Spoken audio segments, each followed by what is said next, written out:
What if I told you that your weakest moments of faith might be the very proof that God hasn't abandoned you, but is drawing you closer?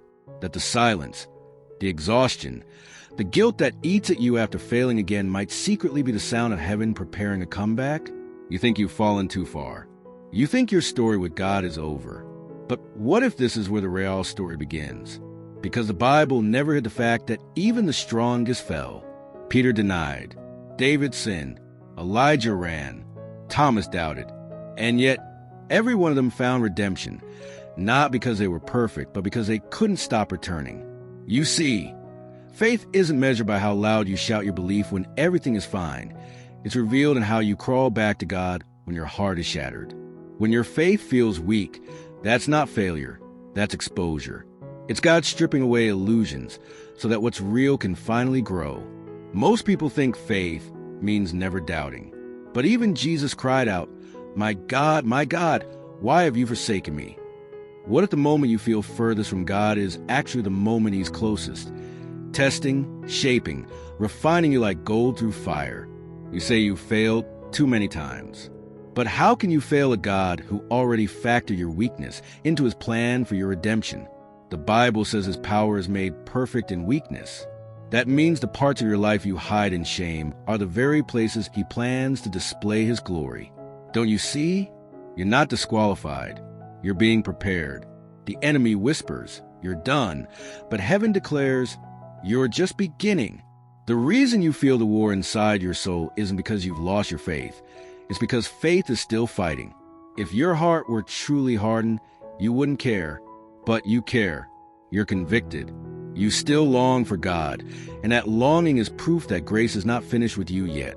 Most people secretly believe that failure cancels God's favor. But the truth is hidden in plain sight.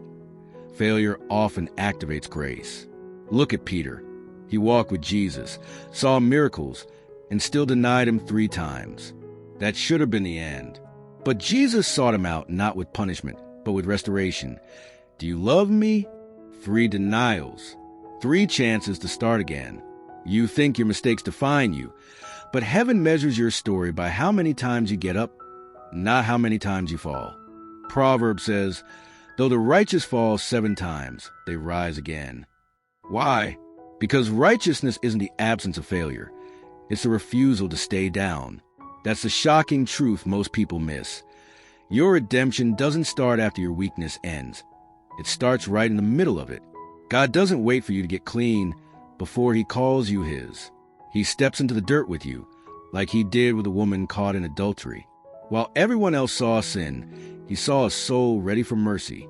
"Neither do I condemn you," He said. That's not approval of sin. That's the power of grace speaking louder than shame. So why do you still punish yourself for what God has already forgiven? Why do you replay the past as if it hasn't been nailed to the cross already? You think you're honoring God by feeling guilty, but guilt that keeps you from returning isn't conviction. It's bondage. Real repentance isn't drowning in regret. It's deciding to walk in a new direction. The devil wants you to believe that God is tired of hearing your apologies, but Scripture says His mercies are new every morning. Every morning. That means as long as you're breathing, there's still time to rise. The truth is, many believers secretly live in cycles of self-condemnation because they confuse punishment with pruning. But pruning is not rejection, it's preparation. God cuts away what's dying so that something alive can grow. The branches that feel the knife are the ones He intends to bear fruit. So if it hurts right now, if everything feels like loss, it might just be proof that God hasn't given up on you. He's still working.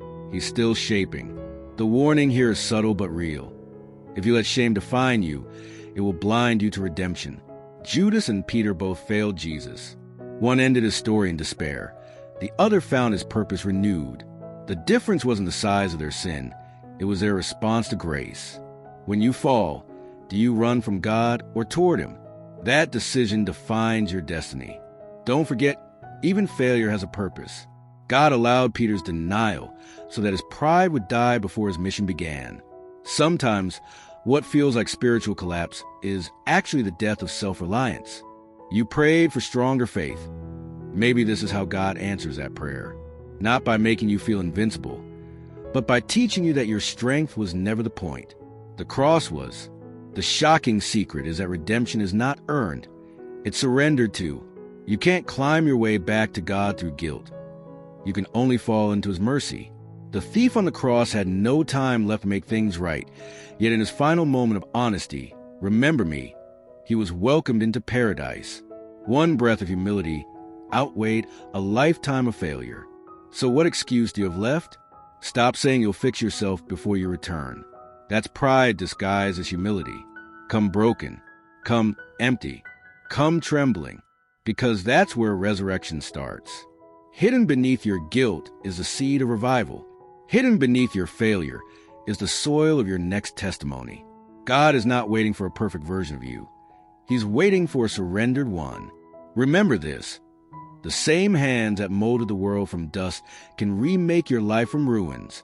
The same voice that called Lazarus out of the tomb can call your dead faith back to life. The same spirit that raised Christ from the dead lives in you. That's not poetry. That's power.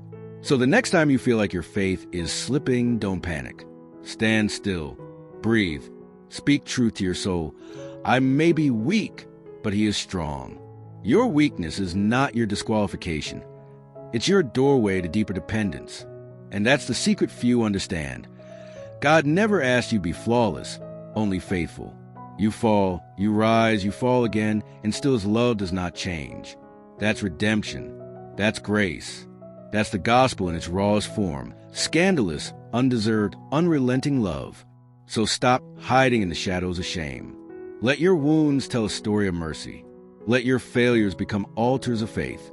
Because if God can turn a murderer into a leader, a coward into a rock, a sinner into a saint, what could he do with you? If you just stopped running? Think about that. And when you do, drop this in comments. I'm not done yet. God's still writing my story. Because that confession alone could be the beginning of your redemption. Don't just listen, rise. Your weakness is not the end. It's the beginning of your comeback. And this time, you're not coming back alone. You're coming back with grace.